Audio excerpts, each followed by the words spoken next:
Olá, boa noite a todas as pessoas. Estamos começando mais um seminário aberto do Instituto Langage.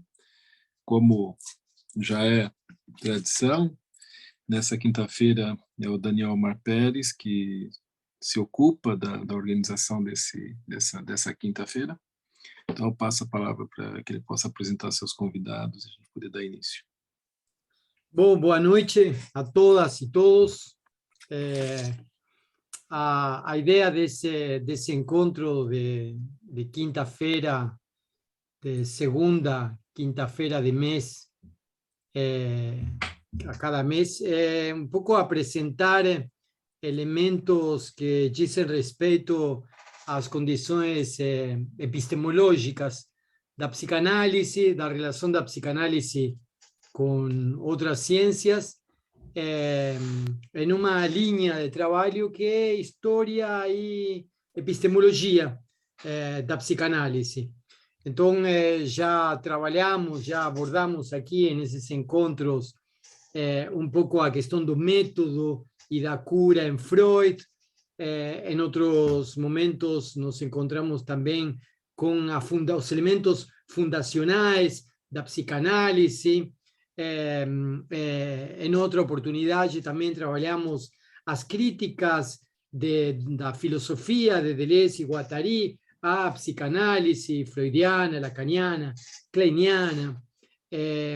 Também trabalhamos aqui um pouco o que em alguns grupos de estudos epistemológicos da psicanálise aqui no Brasil se chamam de paradigmas psicanalíticos, e vimos a relação entre abordagem winnicottiana e abordagem freudiana acerca da psicose, e o turno de hoje, o momento de hoje é trabalhar psicanálise e análise do discurso. Aqui na Unicamp eu diria que há um polo de investigação e de produção científica nesse campo bastante importante, com uma tradição de vários anos. E hoje nós temos a oportunidade de ter três pessoas que estão trabalhando nesse tema, estão produzindo um texto nesse tema, que são o Lauro Baugini, que por uma questão circunstancial de último momento não conseguiu participar, mas que estão também os outros dois integrantes do grupo que está trabalhando esse tema, que é o professor Fábio Ramos Barbosa Filho e o professor Tales de Medeiro Ribeiro. Também formados em alguma medida dentro desse campo de investigação que se abre em Campinas, mas que também pertencem a outros lugares. O professor Fábio de Porto Alegre, o professor Tales da região já mais de São Paulo, Minas Gerais, mas estão aqui apresentando o tema. Então, sem mais delongas, já passo a palavra para vocês, para a gente poder entender um pouco qual é a proposta de vocês, o que vocês estão fazendo, e depois dialogar. A dinâmica é que vocês apresentem, e depois até às 7 da noite, aliás, até uma hora, de aqui a uma hora, às 8 da noite, a gente terminar o encontro. Obrigado, Daniel. Boa noite, pessoal. Em primeiro lugar, eu agradeço o duplo convite, o convite para a escrita, agradeço ao Instituto Langage pelo convite para a escrita do livro, em coautoria com o Fábio e com o Lauro. E também agradeço pelo convite a essa apresentação pública de uma ideia em curso, de uma escrita em curso. Então, a nossa ideia é mostrar algumas das direções que estamos trilhando e realmente ouvir alguns dos direcionamentos que podemos explorar. Trata-se de um livro direcionado a pessoas em nível de graduação e de pós-graduação. É um livro sobre análise do discurso e psicanálise subintitulado Péchet, Althusser e Lacan. E é destinado para as pessoas que se interessam pelas duas áreas, mas que esse é um desafio de escrita, inclusive, não tem necessariamente algum conhecimento prévio sobre um ou outro campo. Eu preparei mais ou menos uma fala para 1 hora, eu vou tentar cortar ela pela metade. Fábio, fique à vontade para tomar a palavra quando você achar pertinente. Eu só vou Separamos... dizer uma coisa que eu acho, eu só vou dizer uma coisa que eu acho pertinente e importante. O Daniel disse que eu sou de Porto Alegre, mas eu sou de Salvador e moro em Porto Alegre. Então, começo por uma dupla epígrafe. A primeira é de Michel Pechet, do filósofo francês Michel Pechet, e se encontra no texto Só a Causa daquilo que Falha. O pensamento é fundamentalmente inconsciente, a começar pelo pensamento teórico. A segunda citação é de Paul Henry, também um autor vinculado à tradição materialista da análise do discurso e que tem um forte diálogo com a psicanálise. E no livro Ferramenta Imperfeita ele escreve: o sujeito não pode ser pensado com base no modelo da unidade de uma interioridade, como uno. Ele é dividido, como aquele que sonha, entre a posição do autor de seu sonho e a testemunha desse sonho. Como observa Safuan, é fazendo alguma violência ao espírito que o sonho, considerado sob a perspectiva freudiana, impõe a distinção entre o sujeito que verdadeiramente fala, aquele que está atuando no sonho, e aquele a quem se pode chamar o locutor, ou moinho de palavras, aquele que nos relata acordado esse mesmo sonho. Ele é dividido como aquele que cometeu um lapso. Não foi ele quem o cometeu. Ele disse uma palavra por outra, etc. Mas é preciso que haja o sonho, o lapso, o singular de uma conduta, a neurose ou a psicose, para que isso apareça. Com a exclusão desses casos, eu me penso espontaneamente como fonte de meus pensamentos, de meus atos e de minhas palavras. Esse livro é uma introdução à análise do discurso materialista, que foi fundada na França por Michel Pechet e por pesquisadores de diferentes áreas, como a linguística, a história e também a psicanálise. Nosso objetivo não é apresentar os principais conceitos ou experimentações analíticas desse autor ou dessa disciplina, que podemos reconhecer sobre alguns termos como posição sujeito, formação discursiva, discurso transverso, interdiscurso, entre outros. Desejamos apenas indicar como os textos fundamentais de Michel Pechet e da análise do discurso se defrontam com questões da psicanálise e do materialismo histórico, e em especial com o pensamento teórico de Jacques Lacan e Louis Althusser. Michel Pechet foi um filósofo francês, sendo reconhecido como fundador da análise do discurso. Ele era um germanista de formação, antes da sua entrada na Escola Normal Superior, no ano de 59, onde o ensino de Louis Althusser teve um papel transformador em sua trajetória. Segundo o caminho aberto pela leitura sintomal do texto de Karl Marx, leitura sintomal é um projeto mesmo que a gente pode ler no texto althusseriano, no Lê o Capital, em que ele atribui a Freud o questionamento do que quer dizer o falar, o dizer, o escutar e o calar, e coloca em jogo a problemática mesma da leitura. O Althusser ele vai questionar muito como o texto do Capital ele coloca uma questão sobre a problemática da ideologia, mesmo a ideologia sendo uma ausência no primeiro volume do Capital.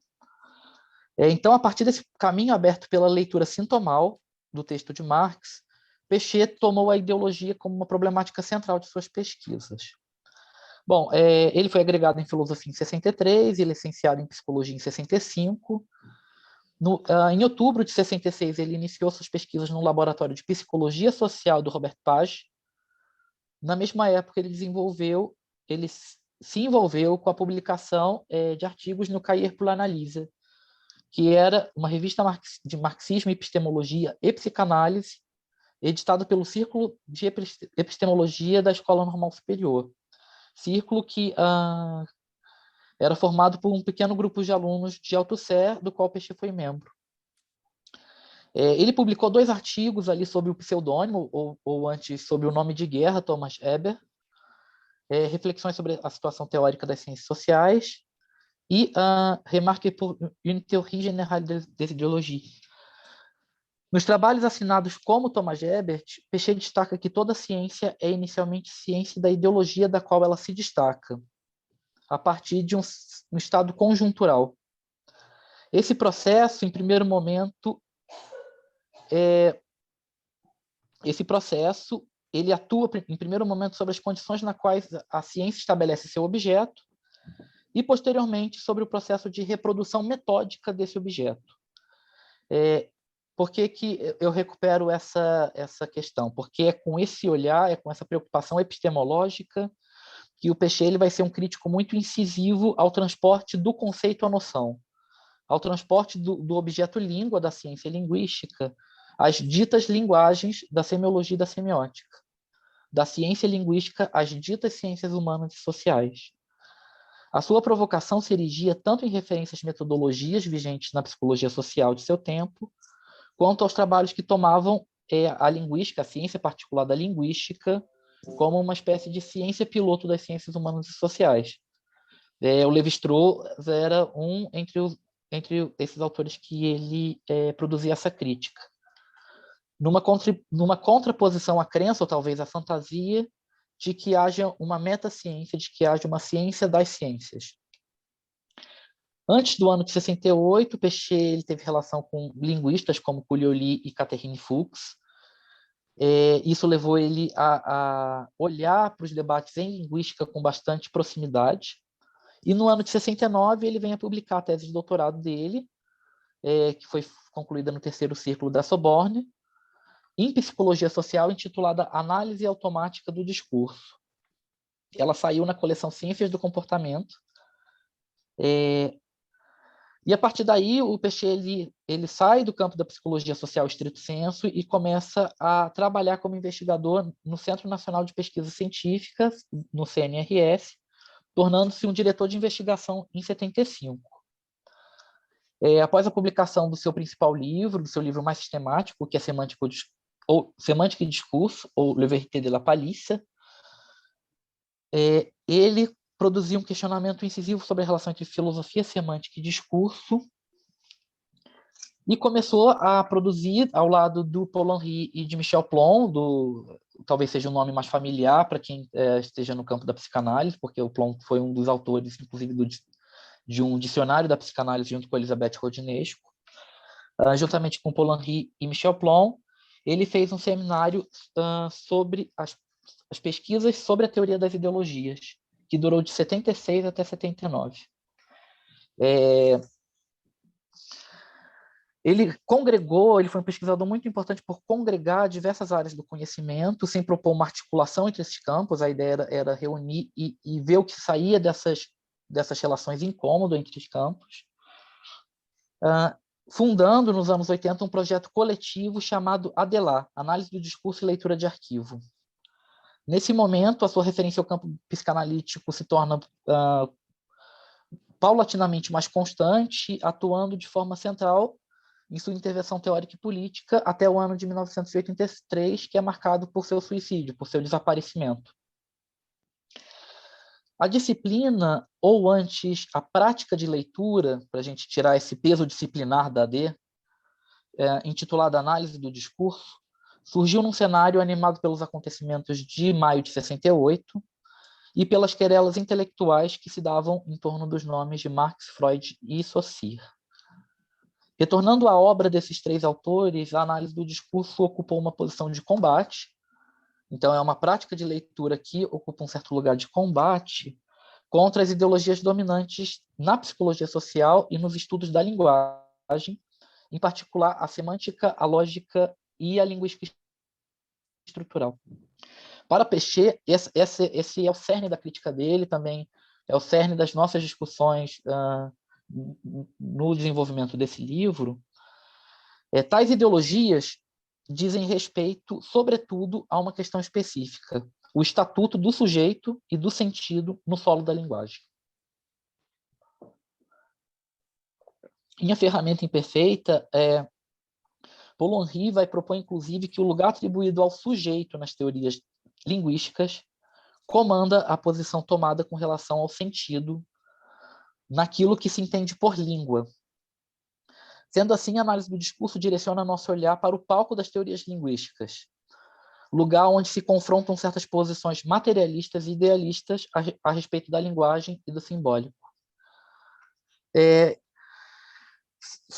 Por uma questão de tempo, vou fazer um pequeno salto, mas a gente destaca alguns textos em que, desde o começo do percurso dele, essa crítica se torna muito central, que é o Língua, Linguagens e Discursos, Há uma via para fora do logicismo e do sociologismo, sobre a desconstrução das teorias linguísticas, entre outros. O ouvinte, vocês provavelmente podem nos indagar nesse momento por que estamos dando tanta atenção ao campo científico da linguística e a crítica aos prolongamentos ideológicos no interior desse campo, se o objeto de nosso interesse são os pontos de contato entre a análise do discurso e a psicanálise. Ou, se formos menos pretensiosos, se o objeto de nosso interesse são os pontos de aproximação e de recusa de um autor marxista específico, que é o Michel Pechet, em relação a certas noções e conceitos da psicanálise, sobretudo a freudiana e a lacaniana. Sem dúvida, o modo como a psicanálise comparece na obra de Pechet é sinal de aproximações, distanciamentos e angústias que marcam momentos distintos da elaboração do conceito de discurso em suas relações com a língua, com a história e com o inconsciente. Afirmaremos com isso que a relação de Pechet com a língua e com a linguagem pelo viés da linguística não é uma questão secundária, mas é uma das principais entradas para a gente pensar a relação entre AD e psicanálise.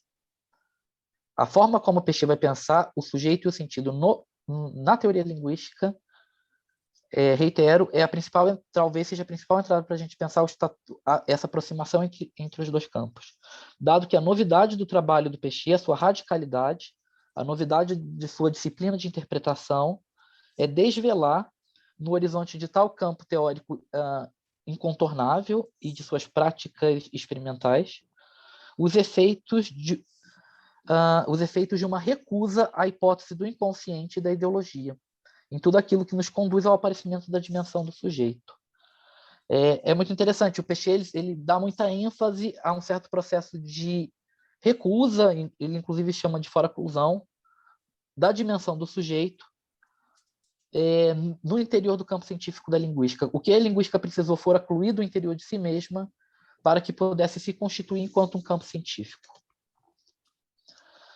Para Pechet, exceto se reconhecermos em alguns nomes da tradição pós-saussuriana, os traços, isso é uma citação, os traços de uma interrogação linguística que encontra as construções teóricas de Freud, reelaboradas por Lacan, muito provavelmente tropeçaremos numa armadilha idealista que reduz o sujeito ao eu da consciência, ao que ele vai chamar de o sujeito epistêmico, o sujeito do conhecimento.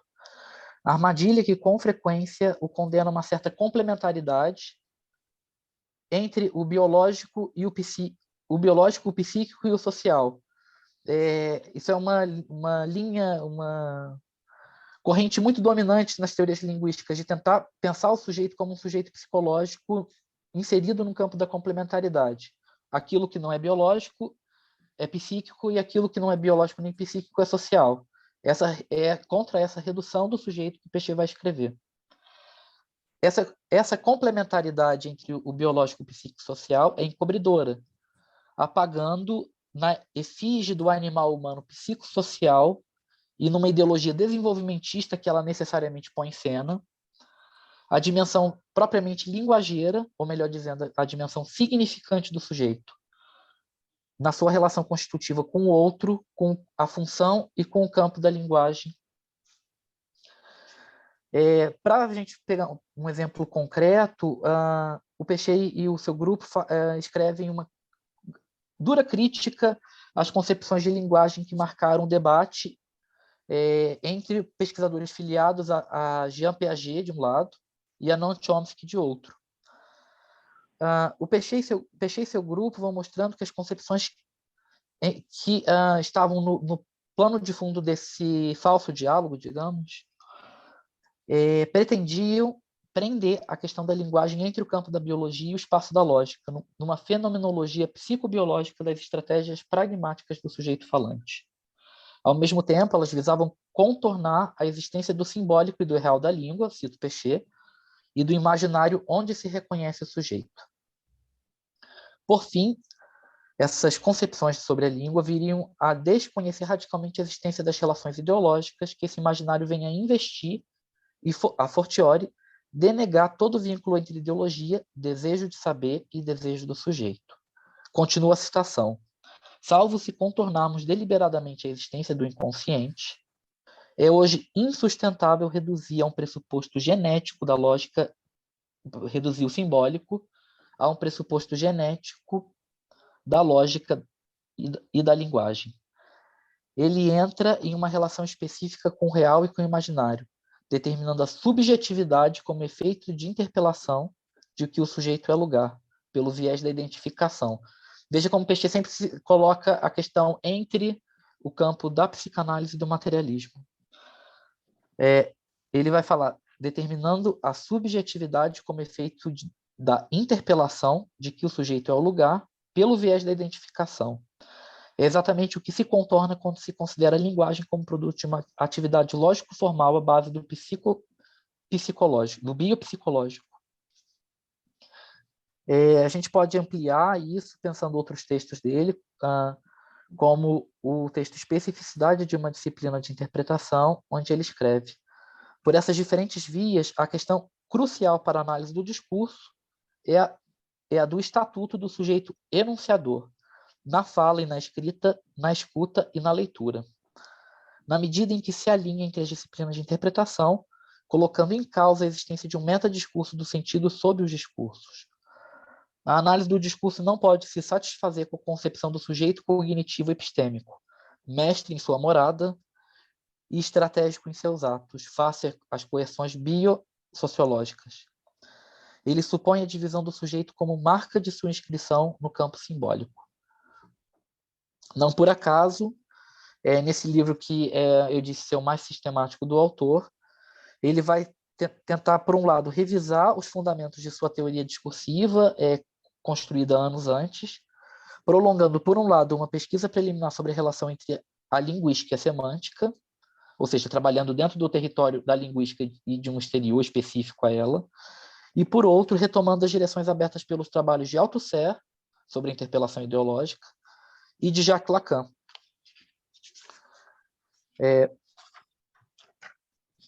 Bom, se o Péchet ele se aproxima do Lacan para fazer ranger certas posições dos linguistas sobre o sentido e sobre o sujeito, a gente pode pensar, por outro lado, como o próprio Jacques Lacan, como esse psicanalista, construiu seu ensino em torno de questões da linguagem, questões que envolvem a retórica, questões que envolvem a lógica, mas que, como ele pôs em primeiro plano a descoberta saussuriana, o algoritmo de fundação da linguística enquanto uma ciência, S maiúsculo / S minúsculo, significante sobre significado. Para Lacan, isso a gente pode ler nos escritos, é esse mesmo algoritmo que funda a ciência linguística que está em jogo na descoberta freudiana.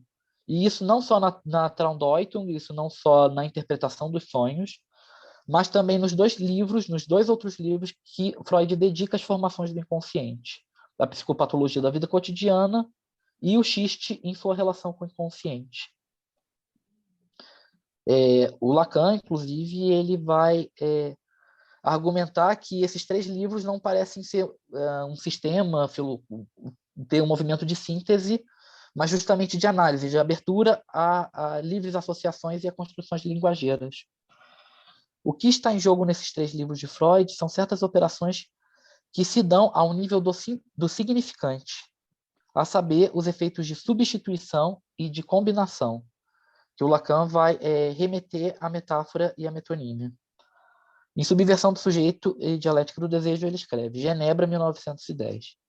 Petrogado, 1920, dizem bem porque se o instrumento faltou a Freud, dizem bem porque seu instrumento faltou a Freud. O instrumento linguístico, digamos. Mas essa falha da história só faz tornar mais instrutivo o fato de que os mecanismos descritos por Freud como sendo os do processo primário, onde o inconsciente encontra seu regime, abrangem exatamente as funções que essa escola toma por determinantes das vertentes mais radicais dos efeitos de linguagem, quais sejam a metáfora e a metonímia, ou, dito de outra maneira, os efeitos de substituição e combinação do significante nas dimensões respectivamente sincrônica e diacrônica em que elas aparecem no discurso. A gente sabe que se essa aproximação com o instrumento que faltou a Freud, essa aproximação com o campo científico da linguística, com seus termos, não era uma mera... A gente sabe hoje que isso não era uma mera extravagância da psicanálise lacaniana, mas o próprio motor que impulsionava o seu movimento de retorno à letra e ao sentido de Freud. Dito de outro modo, a linguística, pelo menos até certa altura do ensino lacaniano, foi uma das principais condições para a releitura do texto freudiano. Para não nos estendermos, eu vou marcar aqui uma citação que está num texto da Rodinesco chamado Ação de uma Metáfora, sobre a teoria do significante em Jacques Lacan. Ela condensa de uma forma muito interessante essa passagem do Lacan pelo campo da linguística, mostrando que se o Lacan permanece tributário de uma concepção estrutural da linguagem, por outro, o recurso à problemática do inconsciente consegue avançar questões que são impasses no campo da linguística. Ela escreve, por exemplo, que pela reviravolta do retorno a Freud, Lacan já enuncia o impasse do estruturalismo, da semântica e da semiologia. Por sua formulação de um sujeito veiculado pelo significante, ele anuncia o perigo primordial de uma teoria da linguagem, que é o recusar a hipótese do inconsciente, ver ressurgir a todo momento a presença de um sujeito psicológico, ora carregado pelo peso do estímulo-resposta, ora desdobrando-se sob os auspícios das estratégias de percepção, talvez nos estábulos do lógico-positivismo. Então, a linguagem e suas leis dão ao estatuto seu inconsciente. A linguagem e suas leis dão ao inconsciente o seu estatuto. Ela vai remarcar, retomando 2 aforismos do Lacan, a linguagem é a condição do inconsciente, e o inconsciente estruturado como uma linguagem, ela vai remarcar uma terceira fórmula. O inconsciente é a condição da linguística. Sem dúvida, os linguistas puderam produzir conhecimentos valiosos em seu domínio, porém o reconhecimento da descoberta freudiana é uma das principais condições do progresso de sua ciência. Se a linguística era essa ciência piloto para diferentes domínios do saber, é porque ela, ao invés de lhe emprestar conceitos, foi tomada como sistema de referência, também copiada. Ela era esse simulacro capaz de dar conta de todas as formas de expressão humana. No final, é muito interessante, a Rodinesco ela vai chegando na ideia da linguisteria, do Lacan, mostrando que a verdade do dizer surge da própria linguagem, onde aparece a ilusão de uma metalinguagem e o engodo de um mestre, o linguista, que se autoriza a manejá-la.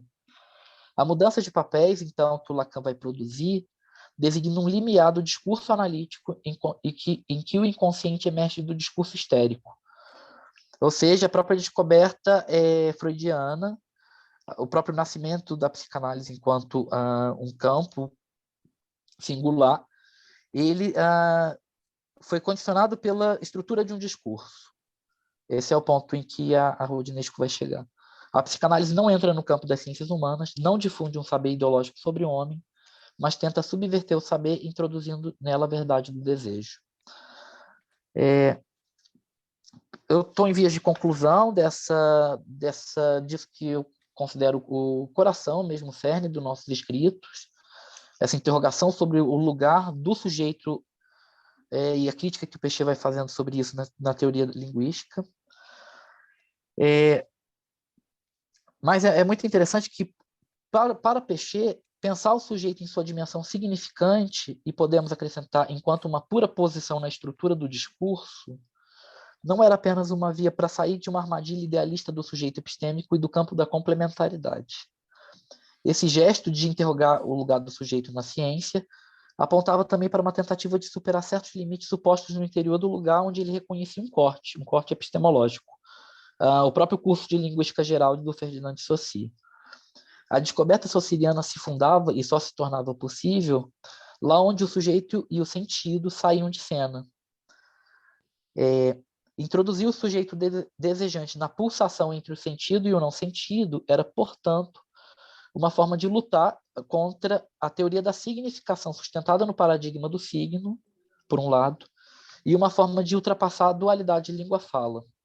O discurso é, digamos assim, isso não só com Péchet, mas a gente pode pensar no Benveniste, a gente pode pensar em Michel Foucault, a gente pode pensar em outros autores que escreveram no final da década de 60, e por diferentes vias eles vão, por vias muito diferentes e incomensuráveis umas com as outras, eles vão ter esse ponto comum. Eles vão produzir uma crítica muito incisiva à teoria da significação que se sustenta no paradigma do signo e uma crítica à dualidade, para não dizer dicotomia, língua-fala. No final dessa introdução, a gente ainda está concluindo esse balanço. Afirmamos que a análise do discurso não pode ser instrumentalizada como uma metodologia aplicada à leitura de enunciados, posicionamentos ideológicos, discursividades, e tampouco pode ser elevada à dignidade ou à indignidade de uma psicanálise selvagem de textos jornalísticos, científicos, políticos, literários, etc. Por que a análise do discurso não é uma psicanálise do texto?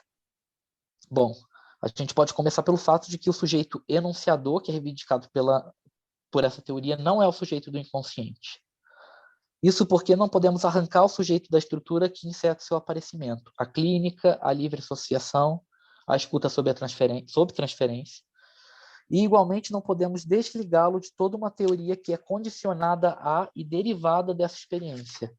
A teoria do campo psicanalítico não se separa da prática clínica propriamente dita. Sobre esse aspecto, a Francine Mazière, que escreveu um livro muito pequeno, mas muito interessante sobre a análise do discurso, ela vai fazer uma provocação. Ela vai dizer: o termo sujeito alude de início aos trabalhos de Lacan. Apesar disso, não obstante os pontos de contato com a psicanálise, o sujeito do inconsciente não é verdadeiramente trabalhado pela D. Mesmo quando ali, pelos idos dos anos 70, ela tenta se afastar do eu psicológico. A nossa ideia em curso, a nossa escrita, é estruturar o livro em duas partes. A gente vai falar um pouquinho sobre o sumário. Na primeira, a gente tem se dedicado aos aspectos históricos que marcam a formação da análise do discurso na França, nos atendo, sobretudo, à forma como Péchet leu e comentou os textos e as ideias eu vou mostrar já o livro da Francine Mazière. Mas a gente está estruturando nosso texto em duas partes. A primeira é dedicada à história da análise do discurso. Então, a gente vai trabalhando como Péchet leu e comentou nessa parte os textos e as ideias de Freud e Lacan. E, no final, faz um pequeno balanço sobre os estudos brasileiros na área.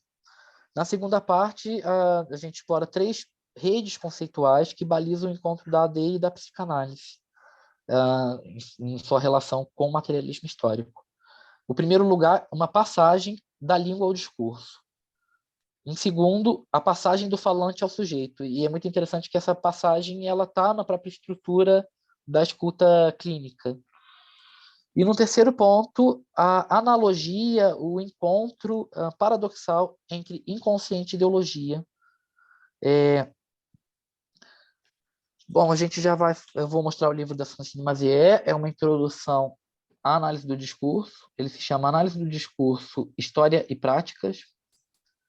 Ele saiu pela editora Parábola.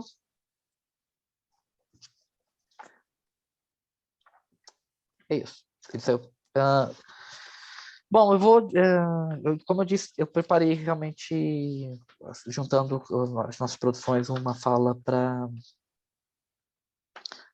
1 hora. Teria bastante coisa a dizer, alguns desdobramentos do Michel Péchet sobre a problemática das formações do inconsciente. É muito interessante como ele vai pensar esse lugar entre inconsciente e ideologia a partir do víttice, do ato falho. É uma concepção muito inovadora sobre a resistência e a revolta. Ele tem uma passagem muito interessante sobre isso, retomando um livro do Robert Lignard chamado Revolta na Fábrica, Greve na Fábrica, ou L'Établi. Mas, em geral, é isso. Eu acho que vou abrir para o Fábio para ele acrescentar os pontos que ele desejar. Agradeço a escuta.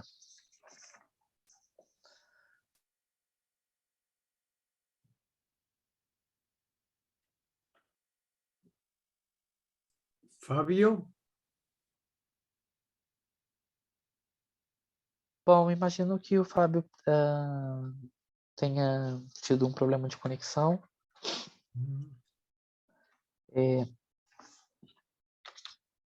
Ele ia passar para mostrar os outros trabalhos que... Sim, os trabalhos brasileiros sobre a análise do discurso e a psicanálise. Vamos ver se ele retorna. Ele estava aqui até neste minuto.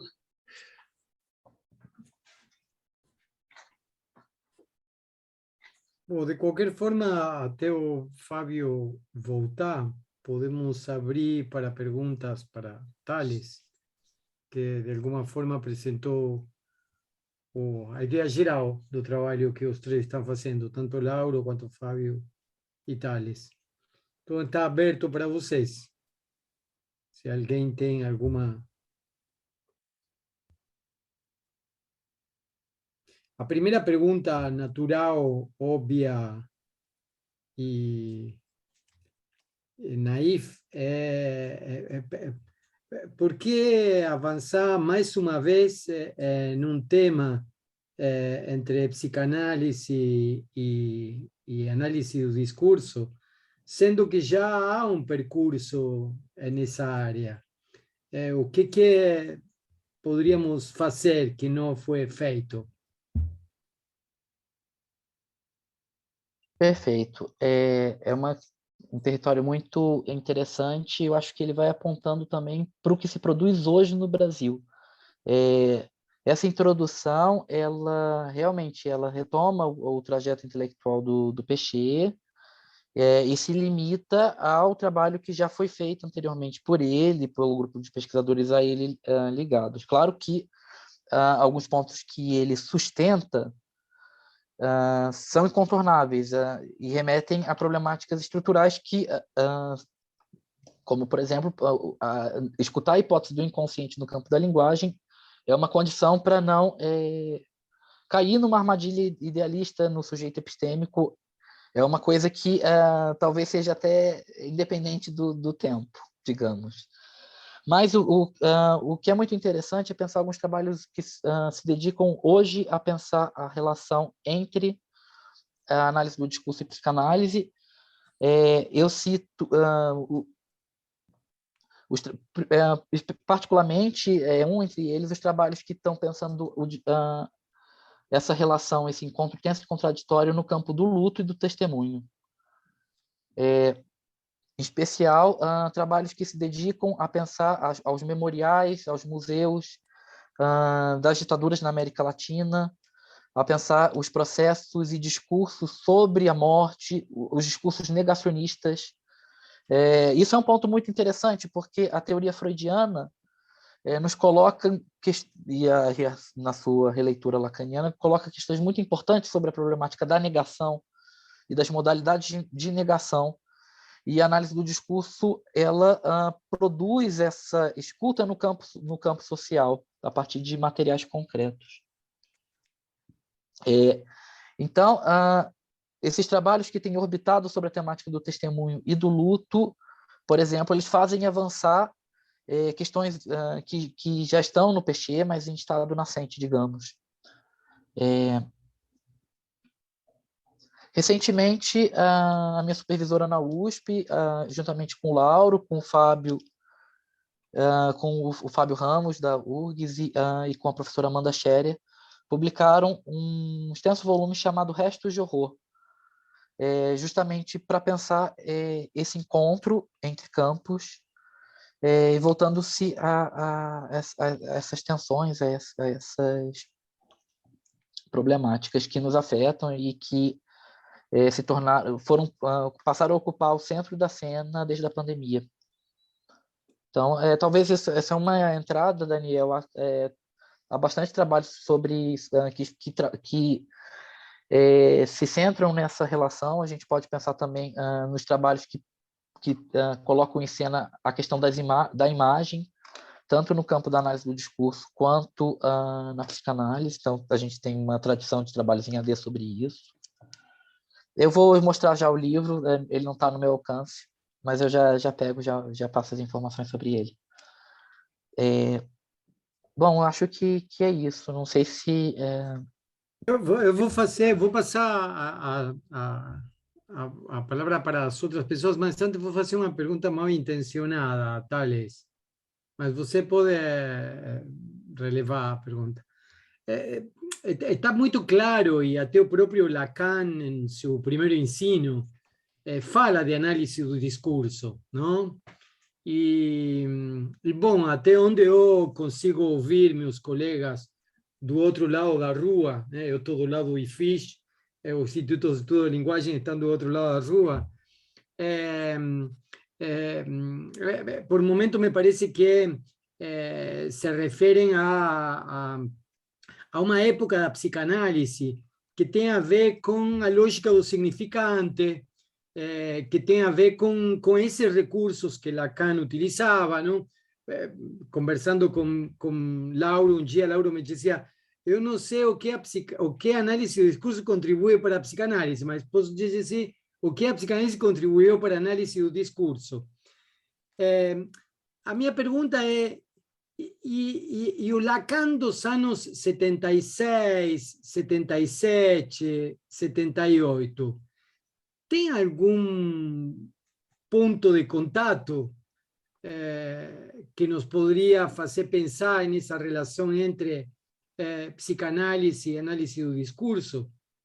Ou a colaboração parou nos anos 60?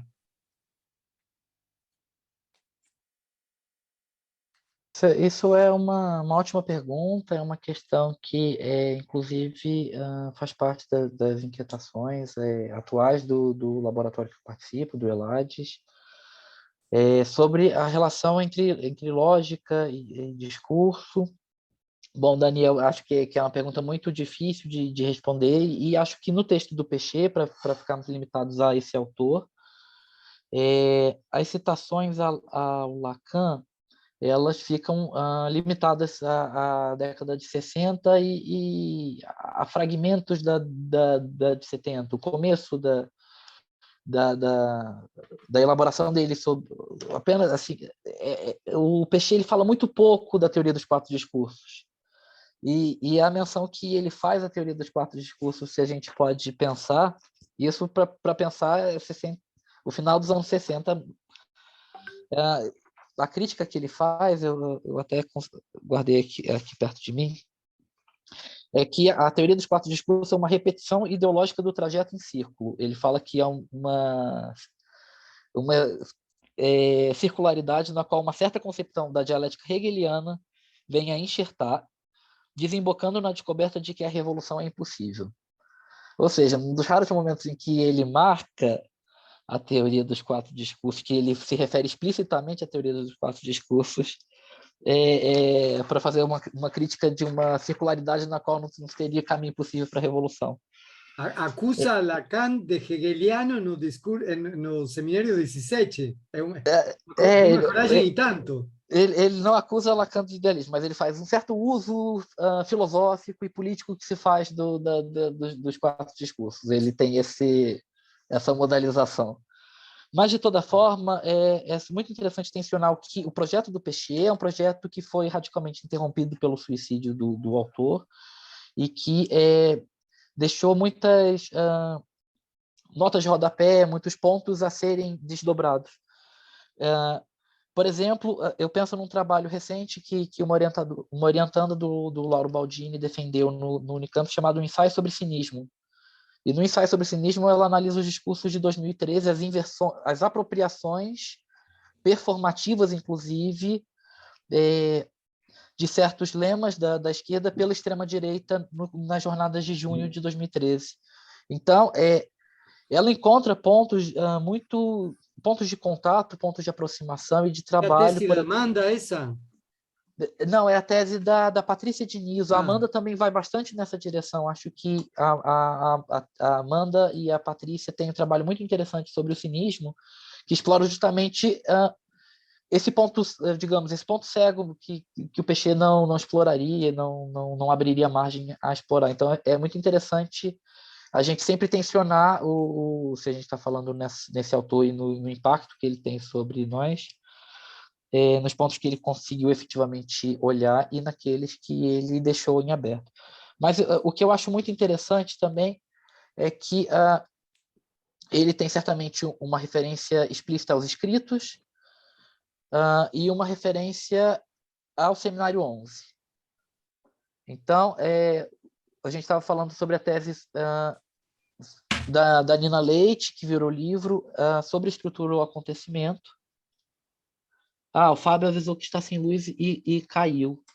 Ele não está conseguindo voltar. Bom, fica a responsabilidade sobre você. Tem aqui uma outra pergunta, Thales. Se não fugir a Giovanni disse o seguinte: se não fugir ao escopo de sua fala, Thales gostaria de saber quais seriam os desafios e as repercussões metodológicas da hipótese do inconsciente em análise do discurso. É muito interessante. O Péchet, ele era um leitor muito atento ao texto do Althusser, e inclusive uma das nossas provocações, o subtítulo da introdução é: a análise do discurso não é uma metodologia.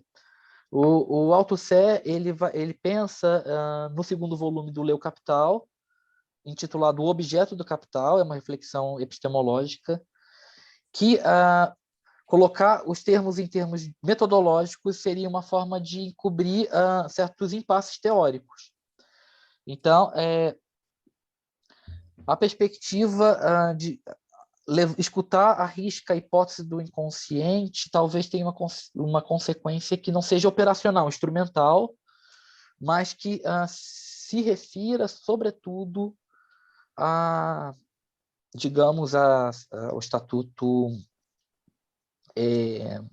científico, se a gente tem uma concepção ampla, da análise do discurso, da semântica discursiva, da teoria proposta e desdobrada pelo Péchet.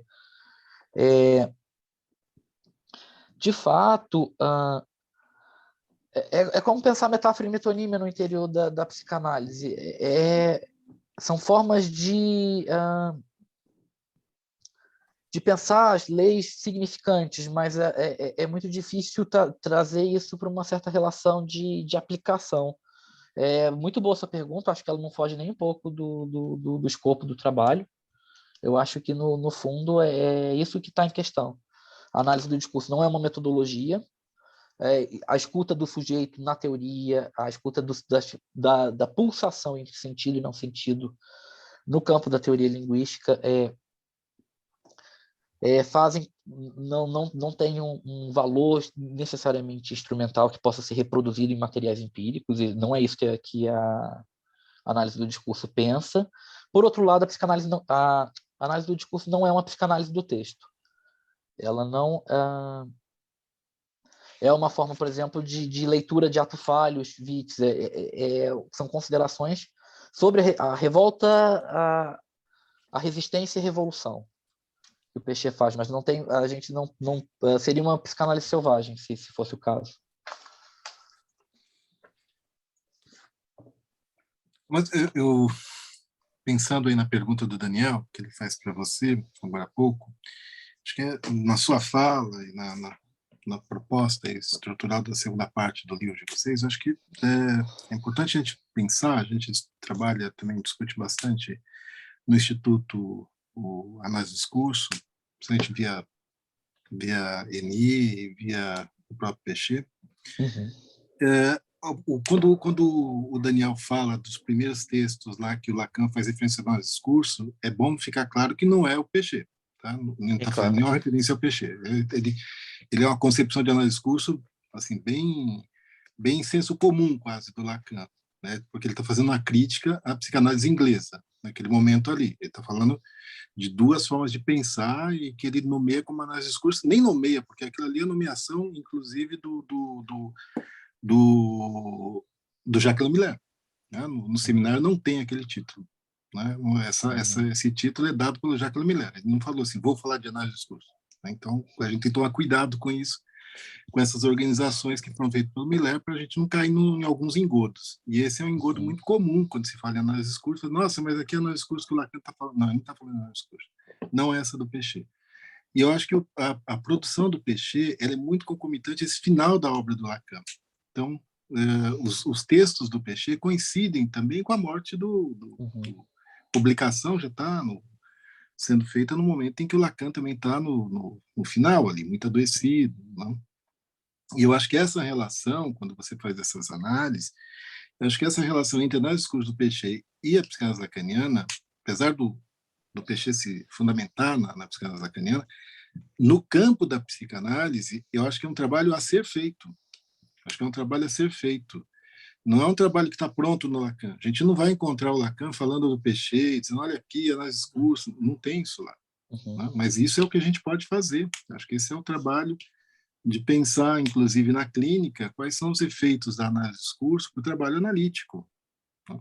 Mesmo que ele tenha sido feito, que possa ser feito pós-Lacan.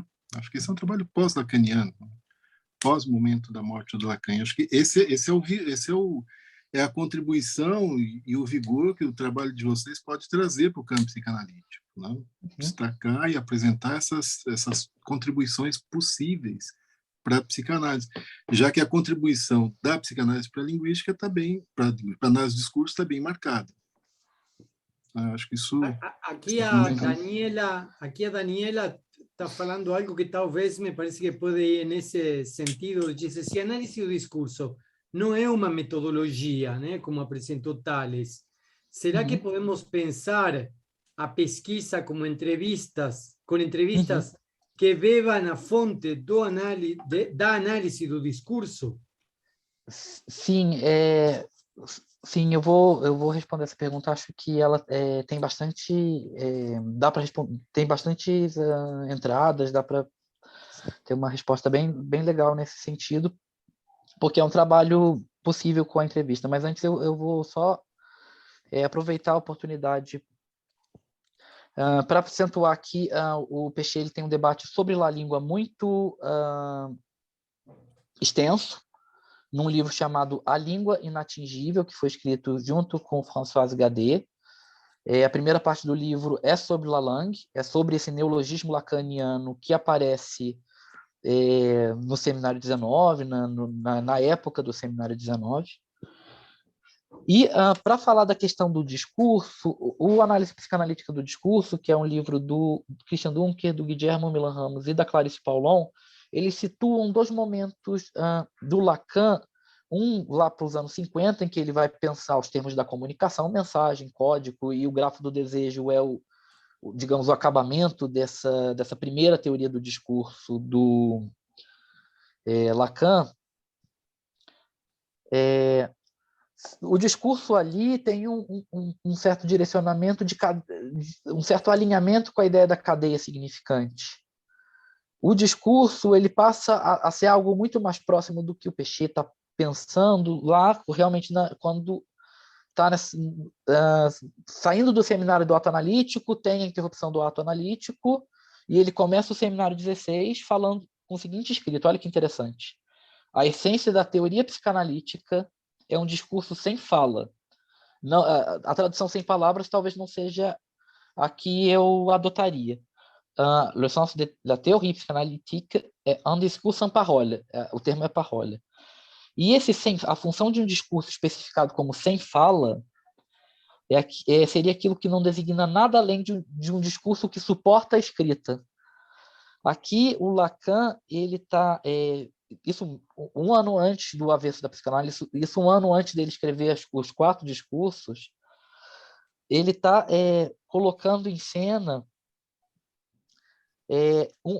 uma versão do discurso que não é mais a cadeia significante, mas é uma estrutura.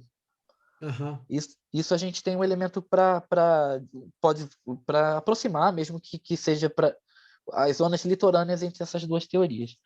Agora, sobre a entrevista, se não é uma metodologia, e o que a gente faz com isso?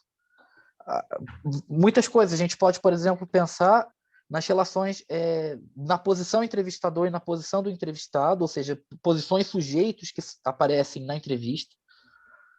Mesmo em formulários prontos, essas questões falham, né? Saem do roteiro, então há certos aspectos que estão em jogo que colocam em cena relações de forças anteriores, exteriores, independentes.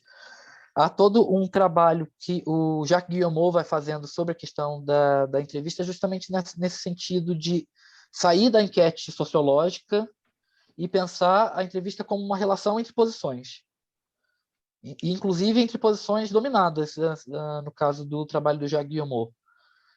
Então, a entrevista pode ser, inclusive, um meio a partir do qual algo seja dito de novo, algo seja dito que saia ou que forme uma resistência à dominação ideológica. Outro aspecto a gente pode destacar da entrevista é que ela tem a ver como o analista do discurso constrói o seu arquivo de leitura. Ou seja, o conceito de arquivo é um conceito que o Derrida trabalha bastante, é um conceito que alguns historiadores como a Regine Robin trabalham, é um conceito que ainda tem um debate muito vivo.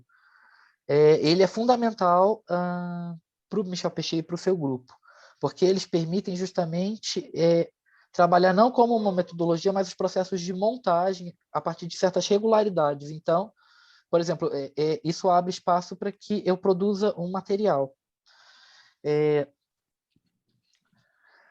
Acho que tem bastante questões, tem um trabalho muito interessante com entrevistas em análise do discurso, que é a tese da Mirielle Ferraça, que foi defendido no IEL, no Instituto de Estudos da Linguagem.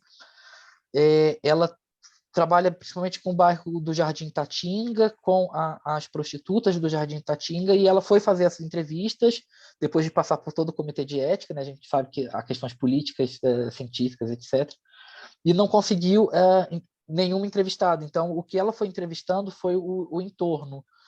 Juntamente com isso, ela foi pensando o processo de construção do bairro, o processo de marginalização desses sujeitos, ou seja, isso é um processo de construção de uma pesquisa a partir de fundamentos teóricos e de movimentos do pesquisador. Não me parece algo como aquilo que Pechet critica, uma aplicação de uma metodologia já pré-estabelecida, sabe? Seria um pouco nesse sentido. E há trabalhos, obviamente, com isso. Há um campo que tenta pensar o que é fazer uma entrevista no interior da AD. Então, é muito interessante que você levantou essa questão. É muito interessante não tomá-la como a entrevista como alguma coisa pronta, mas pensar como um processo de construção, um processo de montagem, ou seja, um processo que também é passível de análise. Muito bem. Vitor disse aqui, para finalizar, que está aguardando ansiosamente um novo livro. Então, vamos aguardar ansiosamente junto com Vitor. Certo, obrigado. Então, eu não sei se eu não sei se o Fábio conseguiu retornar, mas de todo modo... Não conseguiu, está sem energia elétrica. Sim, aconteceu isso também na minha cidade, pouco antes da apresentação.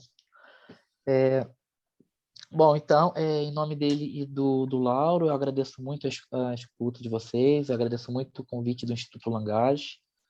E é isso, eu vou colocar meu e-mail no chat e fico à disposição para responder quem tiver alguma dúvida que surgir.